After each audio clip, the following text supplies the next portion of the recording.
الآن تم الحكم على أحمد نجاد ب15 سنة حبس و5 مليون مبلغ تعويضي لأبو الطفلة جنان طاهر السياغي. هذا ليس حكم بما أنزل الله، وليس في شرع ولا في قانون. شرع الله والقانون يقول الإعدام، فمن أين أتيتم بهذه الأحكام يا تفه يا سقط يا زلمة؟ أقسم بالله بأن هذه القضية ستكون شرارة ثورة، أقسم بالله بأنها بتندلع ثورة في صنعاء، أقسم بالله بأننا سنعريكم فردا فردا من القاضي إلى المشرف إلى العسكر، كل من تعاون في هذه القضية وتخاذل أقسم بالله سنعريكم. الله عليكم يا رجال، تم إصدار الحكم في قضية الطفلة جنات، وتم الحكم على المغتصب الذئب البشري أحمد نجاد بالسجن 15 سنة، بالسجن 15 سنة. هذا مش حكم يا رجال، ولا نرضى بهذا الحكم. احنا كان دقتنا كبيرة في حكومة صنعاء، وقصنا اليوم بيكون الإعدام. اليوم كان بتكون الفرحة الكبرى للشعب اليمني والشعب الوطني بالكامل. قضية جنات هذه تضامنوا فيها كل الشعوب العربية، سوريا، لبنان، العراق، فلسطين، السعودية، اليمن، كلهم نشروا وكلهم تضامنوا مع الطفلة جنات، لأنها قضية كل رجل عربي، كل رجل غيور على عاره. وفي الأخير تقول لي 15 سنة؟ الله المستعان عليكم. كلنا الطفلة جنات، كلنا إعدام.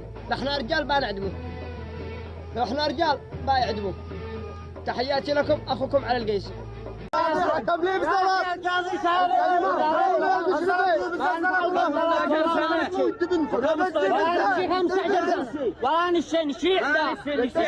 الله احنا نكفانا لما يخرج القاضي، ما يخرج القاضي ولا غريم يحيى المنصور، الغريم يحيى المنصور. ما عاد قلنا بالنظام قانون اعدام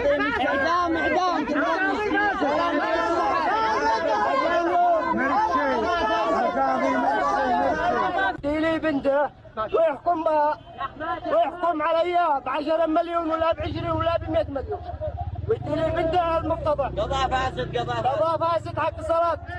ولا الذي عنده مليح ولا مرتشين ولا مرتشين. انا بيعت قاعد يقول لهم بسب القانون، ولا يقول لهم صار الله للبيت وكلهم. أقسم بالله بأن أكبر شيخ داخل صنعاء ما يسوى حتى صندل أصغر واحد داخل قيفة.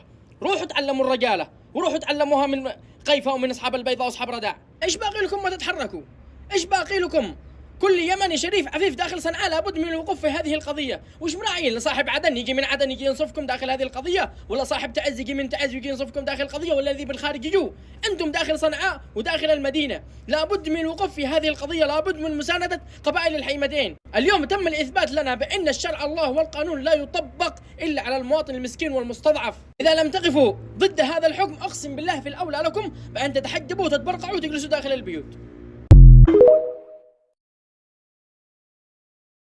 أقسم بالله بأن أكبر شيخ داخل صنعاء ما يسوى حتى صندل أصغر واحد داخل قيفة. روحوا تعلموا الرجالة، وروحوا تعلموها من قيفة ومن أصحاب البيضاء وأصحاب رداع. إيش باقي لكم ما تتحركوا؟ إيش باقي لكم؟ كل يمني شريف عفيف داخل صنعاء لابد من الوقوف في هذه القضية. وش مراعين لصاحب عدن يجي من عدن يجي ينصفكم داخل هذه القضية، ولا صاحب تعز يجي من تعز يجي ينصفكم داخل القضية، ولا الذي بالخارج يجوا؟ أنتم داخل صنعاء وداخل المدينة لابد من الوقوف في هذه القضية، لابد من مساندة قبائل الحيمتين. اليوم تم الإثبات لنا بأن الشرع الله والقانون لا يطبق إلا على المواطن المسكين والمستضعف. إذا لم تقفوا ضد هذا الحكم أقسم بالله في الأولى لكم بأن تتحجبوا وتتبرقعوا وتجلسوا داخل البيوت. شفتون الحكم على المجرم أحمد نجاد؟ حكم يعني صراحة يا أخي عدالة صح.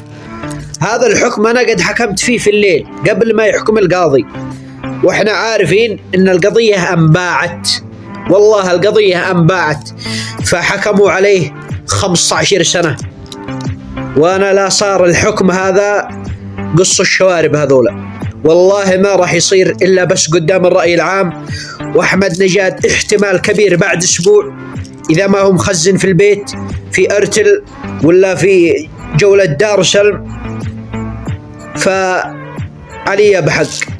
خلاص القضية باعوها بالمفتوح العربي بس قدام الرأي العام 15 سنة. كلام فاضي. في أي دين في أي مذهب هذا الحكم رغم قضية عادلة وواضحة، بس ابشروا بالخير، من اليوم نقلب الصفحات حقنا فوق رؤوسكم يا ظلمة يا منافقين. حكموا عليه بالسجن. طبعا آخر الأخبار بقضية الطفلة جنات، حكموا عليه ب15 سنة سجن من يوم قبضوا عليه، وتعويض أبو الطفلة طاهر السيابي. ايش رايكم بهذا؟ اتركوا كل القضايا واتركوا كل حاجة وركزوا لي على قضية البنت جنات. أشهد لله القهر ذيب أبوها إن القهر بعيونه، ولا يعلم قهر الرجال إلا من حس به. لذلك رسالتي لك يا أبو جنات، في طلقة 711 سكت عن بكرة أبي. أنت عارف إن القضاء باليمن ابن حرام، لا قاضي يحكم لك، ولا دولة تنصفك، ولا قانون يحميك، ولا مشايخ يتكلموا كلمة حق. عاد المشايخ طلعوا وقالوا إنه يتزوج طفلة عمرها 9 سنين. المشايخ لعنة الله عليك يا شيخ، لعنة الله على الشيخ الذي أنصفكم وقال لك إنك تزوج واحد عمره 29 سنة بطفلة عمرها 7 سنين. لا هو بالقانون ولا هو بالعرف ولا هو بالقبيلة. لعنة الله عليكم يا حكومة ابن ذاله. خلاص، ايش من جرائم هذولا؟ ايش الجرائم هذولا؟ استحوا على انفسكم. بكره بيطبقوا الحكم بخواتكم وبناتكم. بكره الحكم هذا بينفذوا بخواتكم. لا سكوت، لا رجوع، لا تراجع، لا رجوع. لعنة الله عليه. دعي اسكت، اتركوا كل القضايا على جنب وركزوا لي على قضية هذا الطفلة. رسالتي لأبو جنات، هي طلقة 711 تاخذ حقه طول وعرض غصبا عن الحكومة وغيرها. لا قانون ولا عد بحكومة. ذا الأيام كل واحد ياخذ حقه بيده. كلام. قضيتنا اليوم قضية الطفلة جنات البالغة من العمر 9 أعوام، والذي قام بالاعتداء عليها أحمد نجاد البالغ من العمر 29 عام ومتزوج. وكما رأيتم قد جاء من المشايخ الذي يسموا أنفسهم مشايخ، جاءوا لأن يحكموا بأحكام قبلية، وكان حكمهم أن يزوجوا البنت على أحمد نجاد المغتصب للطفلة. أي حكم هذا؟ من أين أتيتم بهذه الأحكام؟ ومن الذي قال بأنكم شيوخ؟ أو من الذي طلب أن تأتوا لحل هذه القضية؟ القضية هذه حلها قتل، أن يقتل بشرع الله، قصاص، اغتصب اغتصاب، وطفلة بالغة من العمر 9 سنوات. حكم الله قائم، لا حكمك، لا أنت ولا غيرك ولا أبوك ولا جدك تسمي نفسك شيخ وأنت ديوث. هل بترضى على بنتك ولا على أختك بهذا الكلام وبتحكم هذا الحكم؟ رسالتي إلى حكومتنا، إن لم تنصفوا جنات وأبوها، وفي هذه القضية بالذات إن لم يتم القصاص على هذا القذر أحمد نجاد، فنحن نبرأ منكم، ولا نعترف بحكومة، ولا نعترف بقضاء، ولا نعترف بدولة. هذا عبث، هذا عرض وشرف. وين رايحين؟ إلى أين؟ وهؤلاء المشايخ الذي يحكموا بهذه الأحكام يقوموا بتشجيع القادرين لارتكاب مثل هذه الجرائم، ولكن إذا تم الحكم بالإعدام والتعزير يكون عبرة لمن يعتبر ولا يرتكب هذه الجريمة أحد. لكن عندما يأتي الشيوخ والقبائل يتضامنوا في قضية أشيب منها الرأس، اغتصاب طفلة، وين وجهك؟ وين رجولتك؟ وين غيرتك؟ وين شهامتك؟ من أين أنت شيخ؟ من اللي قال إنك شيخ؟ أنت كلب ابن كلب، أنت كلب ابن كلب. سمعنا الحكم الأعوج اللي صدر في حق الطفلة جنات، لا ديانة ولا أعراف تقبل مثل هذا الحكم الغيري.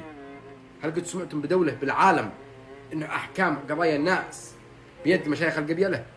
طيب إيش دور المحاكم والقضاء؟ إيش دور من درسوا الشريعة والقانون؟ اتقوا الله، من ركز له الشال وجنبيه وتنح بالمسدس قال انه شيخ ويقضي بين الناس. بالله عليكم ذئب بشري 30 سنة اسمه أحمد حسين نجاد. طبعا تخيلوا نهش طفلة بريئة تبلغ من عمر 9 سنوات، وبدل ما نشوف تطبيق شرع الله في هذا المجرم بالحبس والتعزير على مسمع ومرأة كل الناس، بس الشلالية اللي يسموا أنفسهم مشايخ كان لهم رأي آخر، وحكموا ب5 مليون غرامة وتزويج هذا السفاح بالطفلة. ما لكم؟ كيف تحكموا؟ الإسلام بريء من جهة الشريعة والقانون، والساكت عن الحق شيطان أخرس. يا شعب الإيمان وحدوا الصف وانقضوا براءة الأطفال وقولوا بصوت واحد لا للقبيلة والقضاء الفاسد. إذا القضية في المحكمة والمتهم في الحبس تتكلم ليش؟ ليش بتشوهوا بصورة اليمن؟ وانتم السبب يا حكومتنا، لأنكم ما صححتوش القضاء. هذا دور القضاء مش دور المفسبكين. ما ترجعش القضايا فيسبوك ويوتيوبر وتكتكة. أين دور المحكمة؟ هذه الأيام في اليوم 5-6 قضايا بتنتشر في السوشيال ميديا. أين دور المحكمة؟ 50 مليون يمني بيشكي من القضاء، 50 مليون يمني بيطالب الحكومة بتصحيح القضاء. ليش بتتجاهلوا أصواتنا؟ لا نكون نتكلم في قضية إلا إذا بيماطلوها في المحكمة، بيراوغوا بيميعوا القضية، يشتوا يطحسوا القضية. نتكلم ونسب ونلعن المحكمة على النيابة، على نخرج الحمار السوق. الوقوف إلى جانب الظلمة، الوقوف في جهة معاكسة للحق، كله بسبب الدولة. هذه الأيام ما بش أمان، هذه الأيام انتبهوا احذروا، ما بش أمان. آخر قضية انتشرت قضية الطفلة جنات طاهر، القضية في المحكمة والمتهم في الحبس. نشتي تطبيق شرع الله يا حكومتنا، ما نشتي قانون، ما نشتي دستور، ما نشتي تطبيق شرع الله. القانون المغتصب يحتبس من 5 إلى 7 سنوات. نشتي شرع الله يا أهل الإيمان والحكمة. أنا ما نش داري وين الإيمان وين الحكمة. أنا بدأت أشك بأن هذا الحديث ضعيف. أين الحكمة في هذا القانون المغتصب 7 سنوات؟ أين الحكمة من هذا القانون؟ تطبيق شرع الله. المغتصب يعتبر قتل البنت وقتل أبوها وأخوها وأمها وأسرتها، قتل أسرة كاملة. القتل بيقتل شخص واحد، وأولياء الدم شهرين ونسيوا. ولكن الاغتصاب هذه القضية ما تنتساش، هذه القضية تجلس في العقل والقلب قهر. هذه القضية توطي رأس أسرة كاملة. هذه القضية تحرج أسرة، تقهر أسرة كاملة. والله ما عاد يقدروا يخرجوا بين الناس، ولا عاد يقدروا مع أن مشوا بيدهم هذا الذي حصل، قضية من فوق الرأس. ولكن أنتم دارين إن في اليمن العار خط أحمر. احنا مع العدالة. ما نشيل العدل. نحن مخربين على الحين. شيء تنفيذ حكم الله. طبعا المماطلة هي تؤثر على سير العدالة مما يؤدي إلى قتل. احنا نشيل الجنة في هذا الشيء.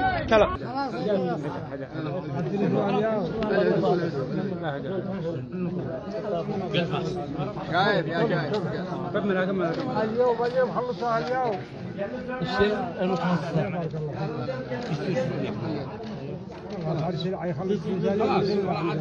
قاضي عباس خلاصة هذه مسألة تهز المستقبل. سكت الناس وبعدين يشوفوا عشان الحضور سيدي. المهم المتخصصة الناس ساعدين شو هذا الطلب، لا أقل ولا أكثر. لحظة يا شيخ. يا الأخ المحامي العام وجه رئيس النيابة الآن تلفونيا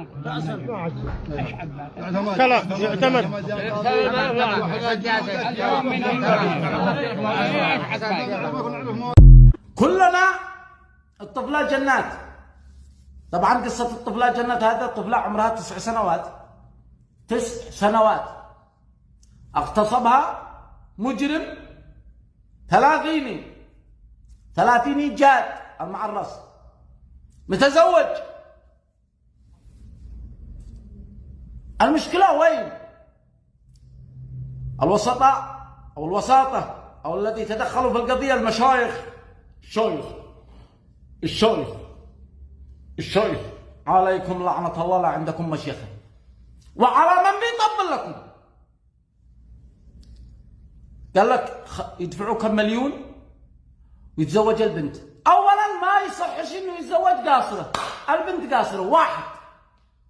2 هذا اعتداء واغتصاب وإجرام. 2 إلى كل من توسط ومن بيسمي نفسه الشيخ ومن بيطبل له إنه شيخ ومن ينتقد كلامي، هل ترضى على بنتك الصغيرة عمر 9 سنوات أو أختك إن شخص يخطبها ويختطفها ويغتصبها؟ والله لا تروح تطاير راسه، لا تطاير راسه على عرضك وشرفك. ليش ما بنات الناس ترضوا؟